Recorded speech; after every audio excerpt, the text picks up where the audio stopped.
नमो नमः। मैं निशा अग्रवाल अधिकरण कारक के साथ पुनः आपके समक्ष उपस्थित हूँ। आज हम अधिकरण कारक सप्तमी विभक्ति पढ़ेंगे।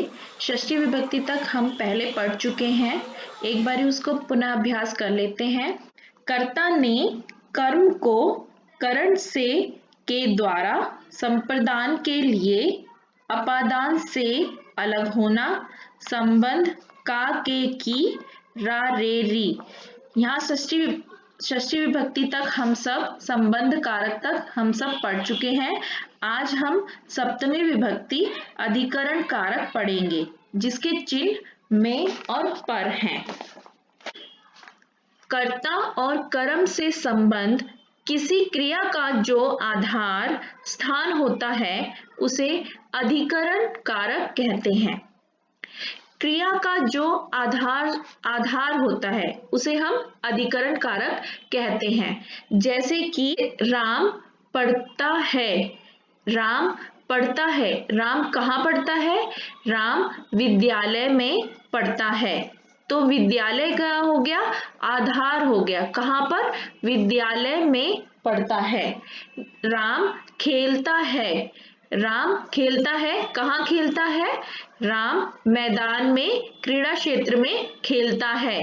तो क्रीड़ा क्षेत्र एक आधार हो गया, इसीलिए इसमें हम सप्तमी विभक्ति का प्रयोग करते हैं। अधिकरण कारक में सप्तमी विभक्ति प्रयुक्त होती है। इसके चिन्ह में पर होते हैं। जैसे कि अभी हमने बताया राम पढ़ता है, तो राम कहाँ पर पढ़ता है? विद्यालय में पढ़ता है। कहाँ पे? विद्यालय में। तो में इसका चिन्ह हो गया, इसलिए हमने विद्यालय में सप्तमी विभक्ति का प्रयोग करेंगे। ऐसे ही इसी प्रकार कुछ और एग्जाम्पल हम देखते हैं। जल में मछलियां तैर रही हैं। तो पहले हम छोटा सेंटेंस देखते हैं। मछलियां तैर रही हैं। मत्स्याः तरन्ति। तो मछलियां कहाँ तैर रही है? मछलियां जल में तैर रही है। तो जल इसका आधार स्थान हो गया। जल में, इसमें में हमारा चिन्ह आ गया, तो सप्तमी विभक्ति लगेगी। सप्तमी विभक्ति के हिसाब से जले, जले मत्स्याः तरन्ति, जल में मछलियां तैर रही हैं। इसी प्रकार एक और देखेंगे। छात्र कक्षा में पढ़ रहे हैं। छात्र पढ़ रहे हैं। छात्रा पठन्ति, पढ़ रहे हैं, यानी कि बहुत सारे छात्र हैं, तो इसलिए हमने बहुवचन का प्रयोग किया है। छात्रा पठति, पठतः, पठन्ति, छात्रा पठन्ति। तो वह कहाँ पढ़ रहे हैं? वह कक्षा में पढ़ रहे हैं।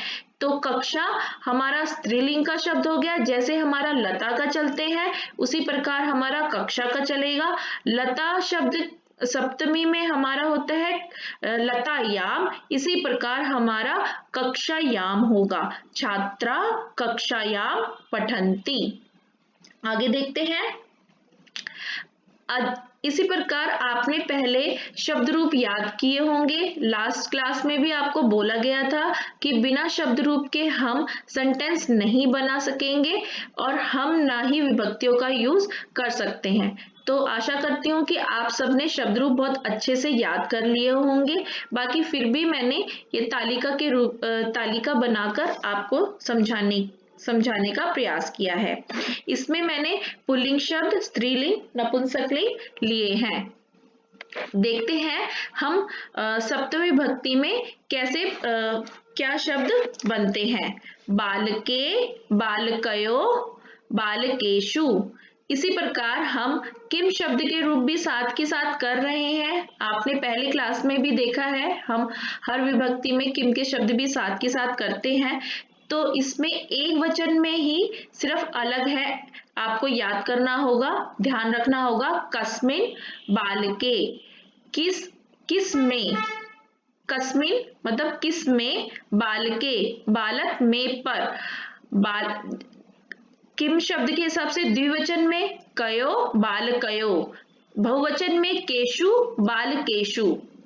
इसी प्रकार स्त्रीलिंग में भी कस्याम बालिकायाम, कयो बालिकयो, कासु बालिकासु। नपुंसकलिंग में जैसे हम पुल्लिंग में याद रखेंगे कस्मिन, उसी प्रकार हम नपुंसकलिंग में भी याद करके रखेंगे क्योंकि सेम चलता है। कस्मिन फले, कयो फलयो, केशु फलेषु। अब हम कुछ सेंटेंस देखते हैं सप्तमी विभक्ति का प्रयोग करके। छात्रा विद्यालये पठन्ति, छात्र छात्रा पठन्ति, छात्र पढ़ रहे हैं या छात्र पढ़ते हैं। कहाँ पढ़ते हैं? विद्यालय में पढ़ते हैं, तो इसमें सप्तमी विभक्ति का प्रयोग होगा। छात्रा विद्यालये पठन्ति। विद्यालय में कौन पढ़ाता है?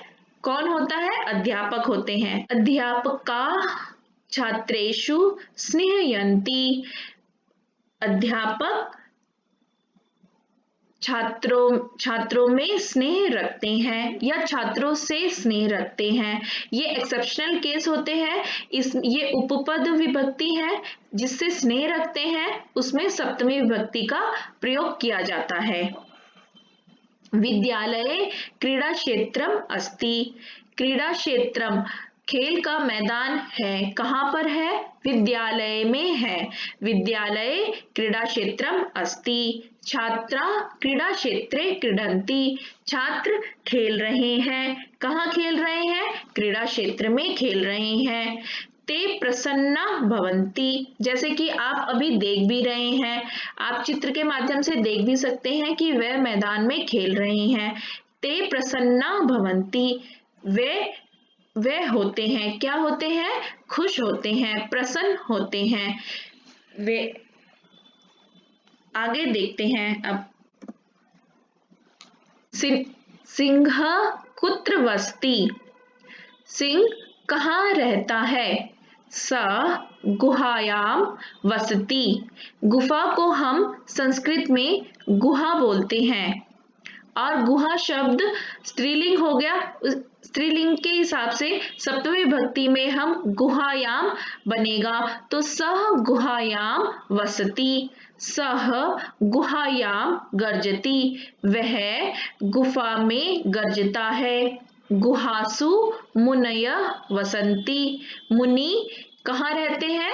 गुफा में रहते हैं, गुफाओं में रहते हैं। तो गुफाओं में रहते हैं, इसीलिए हम बहुवचन करेंगे सप्तमी विभक्ति का बहुवचन गुहासु। गुहासु मुनया वसन्ति, गुफाओं में मुनि रहते हैं। ग्रीष्म काले जना पर्वतेषु वसन्ति, ग्रीष्म काल में गर्मियों के समय में लोग पर्वतों में रहते हैं। गर्मी होती है तो हमें ठंडे स्थान पे जाना, पर्वतों पे जाना अच्छा लगता है ना। इसी प्रकार ग्रीष्म काले जना पर्वतेषु वसन्ति, पर्वतों में रहते हैं। वयम अपि शिमला नगरे वसामः, हम भी शिमला नगरे रहते हैं। कहाँ रहते हैं? शिमला नगर में रहते हैं। अब इस प्रकार आगे देखते हैं। पशवः कस्मिन् वसन्ति, पशु किस में रहते हैं? पशु कहाँ रहते हैं? किस में रहते हैं? हम ये किस में भी बना सकते हैं और कहाँ रहते हैं उसके हिसाब से कुत्र भी बना सकते हैं। तो किस में रहते हैं हम किम शब्द के हिसाब से सप्तमी अगर लगाते हैं तो कस्मिन बनता है, जैसे कि अभी पीछे तालिका में भी हमने पढ़ा था।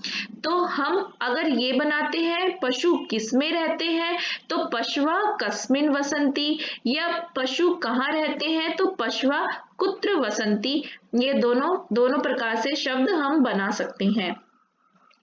ते वने वसन्ति, वे कहाँ रहते हैं? वे वन में रहते हैं। तो ते वने वसन्ति, वने वृक्षाः अपि सन्ति, वन में वृक्ष भी हैं। वृक्षेषु फलानि सन्ति, फल है, कहाँ पर है? पेड़ों पर फल है। तो पेड़ों पर फल है तो बहुवचन में हो गया, तो वृक्षेषु फलानि सन्ति। इसी प्रकार आगे देखते हैं। हमें बस एक चीज याद रखनी है कि हम चिन्ह देखते हैं उसके माध्यम से ही हम विभक्ति का प्रयोग करते हैं। जब हम सेंटेंस देखते हैं उसमें चिन्ह देखते हैं, उसी हिसाब से हम उसकी विभक्ति का प्रयोग करते हैं। देखते हैं, वानराः वृक्षेषु कूर्दन्ति। वानरा कूर्दन्ति, वानर कूदते हैं। कहाँ कूदते हैं? वृक्षों पर कूदते हैं। वृक्षों पर कूदते हैं तो यानी ये बहुवचन हो गया है, तो वृक्षेषु कूर्दन्ति। फलानि च खादन्ति, और च लगा है इसलिए और फलों को खाते हैं। खगा गगने विचरन्ति। खगा यानी पक्षी आकाश में घूमते हैं। गगने, गगन बोल लीजिए, आकाश बोल लीजिए। आकाश में विचरण करते हैं, घूमते हैं। आगे देखते हैं। पितामही कुत्र भ्रमति। पितामही दादी को बोलते हैं, कुत्र कहाँ, भ्रमति यानी घूमती हैं। दादी कहाँ घूमती हैं? सा वाटिकायाम भ्रमति। वह घूमती हैं। कहाँ पर घूमती हैं? वाटिकायाम। वाटिकायाम यानी बगीचे में घूमती हैं। वाटिका हमारा स्त्रीलिंग शब्द हो गया, इसीलिए हम स्त्रीलिंग के अनुसार अगर हम बनाते हैं सप्तमी विभक्ति में वाटिकायाम बनता है। तो सा वाटिकायाम भ्रमति। तत्र लते स्तः। तत्र लते स्तः। यहाँ पे लते यानी कि दो लता, यहाँ लते यानी कि दो द्विवचन में है। लता, लते, लताः यानी द्विवचन में है। इसी के अनुसार हमने वह लगाया, स्त लगाया है। अस्ति, स्त, सन्ति। तो हमने उसी के अनुसार द्विवचन में स्त लगाया है। वहां दो लताएं हैं। लतयो पुष्पाणि विकसन्ति। पुष्पाणि यानी पुष्प, विकसन्ति पुष्प खिलते हैं। कहाँ पर? लतयो, लताओं पर, यानी लतयो दो लताएं हैं तो इसीलिए हमने द्विवचन में करा है। लतयो पुष्पाणि विकसन्ति, दो लताओं पर फूल खिलते हैं। शाखासु खगा सन्ति। पक्षी हैं। कहाँ पर है? शाखाओं पर हैं। शाखाओं पर हैं तो इसीलिए शाखासु बहुवचन में आ गया। शाखासु खगा सन्ति। आगे देखते हैं। उद्याने एकः तडागः अस्ति। तालाब को हम तडागः बोलते हैं। उद्याने एक तालाब है। कहाँ पर है? उद्याने, बगीचे में एक तालाब है। में है इसीलिए सप्तमी विभक्ति का हमने प्रयोग किया है। उद्याने एकः तडागः अस्ति। तडागे जलम अस्ति। जल है। कहाँ पर है? तालाब में जल है तो में आता है, इसी हिसाब से हम सप्तमी विभक्ति का प्रयोग कर रहे हैं। तडागे जलम अस्ति। जले पुष्पाणि सन्ति। पुष्प हैं, इसमें है जल में कई सारे फूल हैं, इसीलिए इसमें पुष्पाणि बहुवचन में, संति भी इसी हिसाब से हमने बहुवचन में ही प्रयोग किया है कि जल में पुष्प हैं। पुष्पेषु सुगंधः भवति। सुगंध होती है। किसमें होती है? फूलों में सुगंध होती है। तो फूलों में होती है, फूल बहुवचन में है फूलों, तो पुष्पेषु सुगंधः भवति। पुष्पेषु मधुमक्षिका भ्रमन्ति। मधुमक्खी को हम मधुमक्षिका कहते हैं। मधुमक्षिका भ्रमंती, मधुमक्खियां मक्षिका है तो मधुमक्खियां भ्रमंती, उसी हिसाब से हम भ्रमती, भ्रमतः, भ्रमंती करेंगे, बहुवचन में ही लेंगे। मधुमक्खियां घूमती हैं, किस पे घूमती हैं?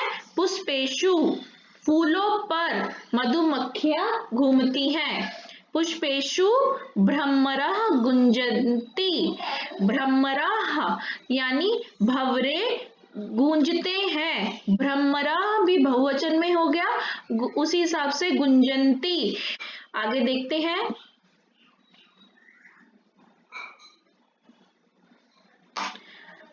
अभी हमने अधिकरण कारक पढ़ा है और उसके कुछ उदाहरण भी देखे हैं और उसके चिन्ह के बारे में भी पढ़ा है। आशा करती हूँ कि आप सभी को अच्छे से समझ में आ गया होगा और अभी उसी के अनुसार हम कुछ अभ्यास देखते हैं।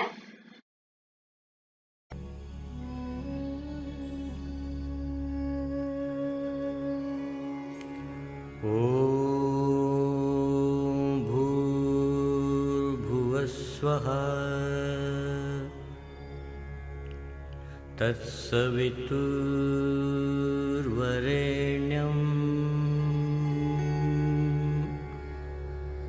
भर्गो देवस्य धीमहि धियो यो न प्रचोदयात्।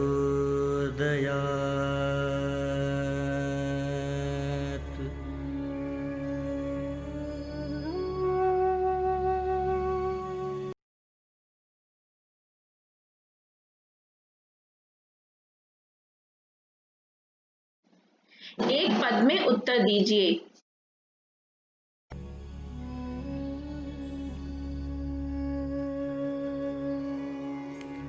ॐ भूर्भुवस्वः तत्सवितुर्वरेण्यं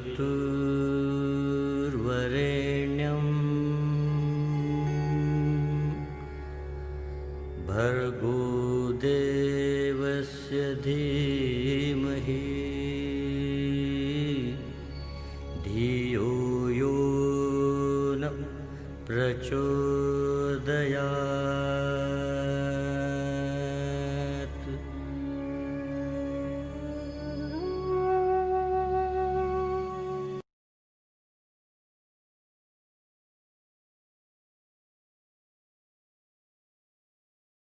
आशा करती हूँ आप सभी को यह सप्तमी विभक्ति अधिकरण कारक अच्छे से समझ में आया होगा।